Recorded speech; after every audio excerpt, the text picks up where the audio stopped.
with Swami you should be very careful. Every thought you should be very careful, because suddenly the mind pops up with something and Swami suddenly asks you a question. Arey, what is this? Why are you asking me this question? One day I made a foolish thought came to me. Swami went outside in Vrindavan, in the Sai Ram shed. He went for darshan in the morning. There was one person on the wheelchair. He was trying to frantically catch Swami's attention, and from his facial features you could make out that he was really sort of completely trying, he's completely at odd with himself, and he was trying to desperately catch Swami's attention. Swami didn't even look at him. He just walked off. At that point of time, a thought came to me. I was standing inside Vrindavan, now the Trai Vrindavan gate, somewhere there. Why is it not Swami looking at him? At least you could have looked at him. That fellow is so frantically this thing. Swami came to me straight on. Neekem telusra karma siddhantam gurinchi, he said. Neekem telusra karma siddhantam gurinchi. What do you know about the karma theory? Subsequently I heard so many stories about the gentleman. I don't want to say. But the limited point is that when you are with Swami, you should be very careful. It had happened to be innumerable number of times. Suddenly Swami says, why are you asking me that question? Even as the thought is progressing in your mind. So you need to be that much more careful. And now I realize, and even that time we realized, but the realization dawns on you very deeply now, that Swami those days used to give so many chances. For instance, I looking after Gokulam or agro, or some boys looking after the birds. Those days Swami used to actually take rabbits, peacocks, different types of birds. And Swami used to give chances to these students.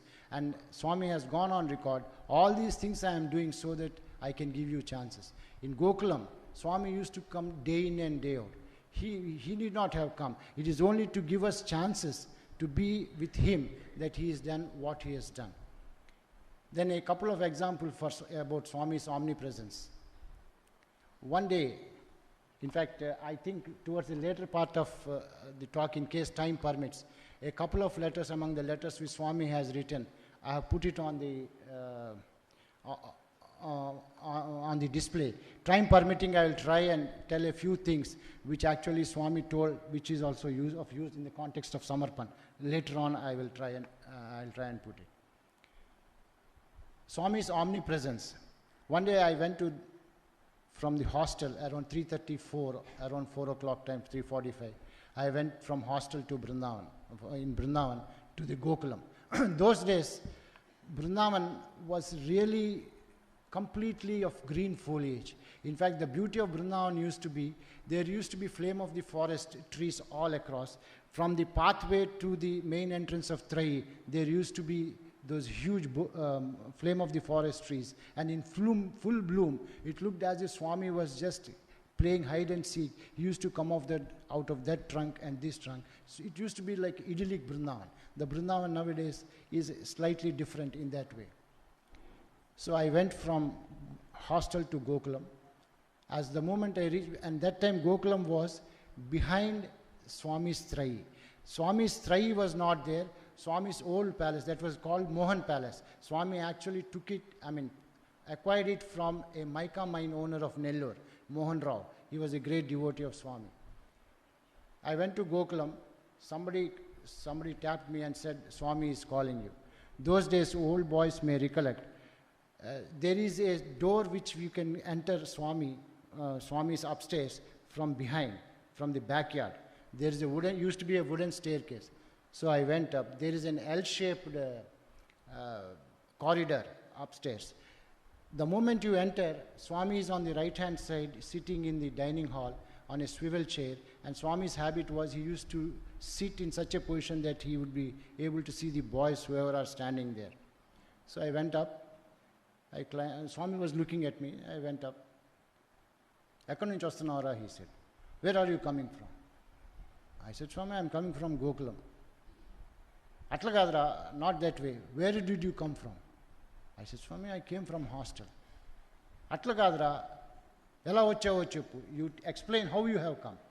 By that time, I was seeing the people's faces around. I distinctly remember that time Sudarshan, Radha Krishna was there, Tarun was there, Mrs. Ratanlal was there. I could make out from their faces that something was happening which I didn't know. Then Swami, I said, I came from hostel. Atla kadra, not that way. You explain how you came from hostel.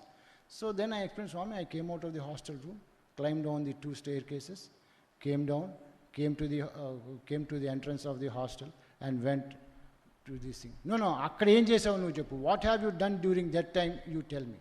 I said, Swami, I just walked on this thing, crossed Principal Narendra's room, and then came to this side gate. Then he stopped me. Did I not tell you that he's entering through the side gate? It seems the story is there was some talk of omnipresence, of Swami's omnipresence at that point of time.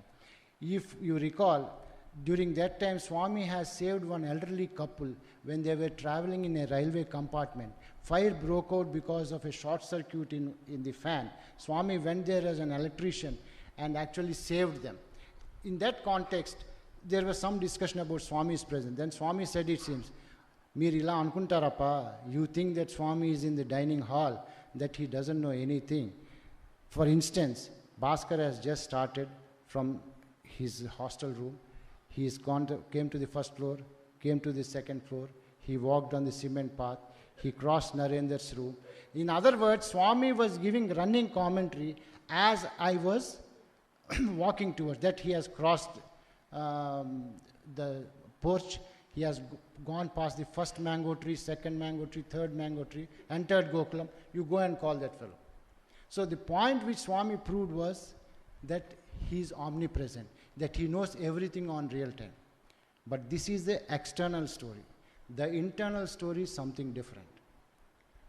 This is, see, you know, Swami, when he used to come to hostel, he used to take one matchstick and light all the five wicks. With one act, Swami achieves multiple objectives. For them and for all of us, it was a lesson that Swami was omnipresent and omniscient.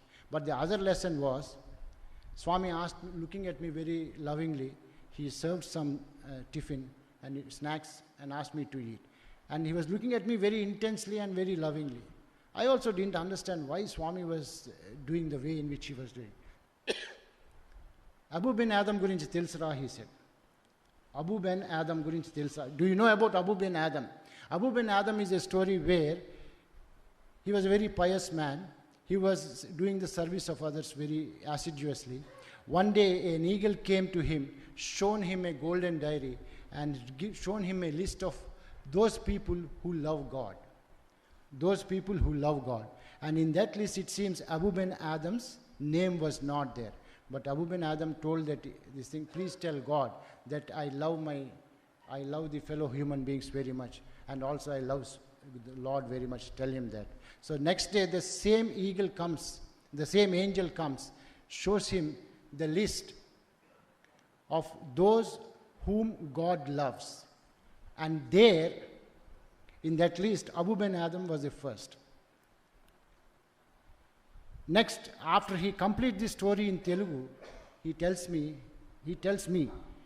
Are Nuvera first? He tells, you are first in Swami's list. The answer is, the reason is, a few months earlier, 6 months earlier, Swami wrote to me a letter and he told me a particular way of doing a sadhana, which is not there in this, but asked me to do a particular way of sadhana.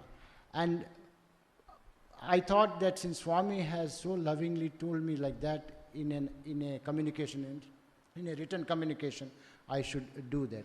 I was doing it really as a yajna for those 6 months. So actually Swami was giving confirmation to me that you have been doing that very assiduously. Therefore your name is in the list of those people whom Swami loves as the first.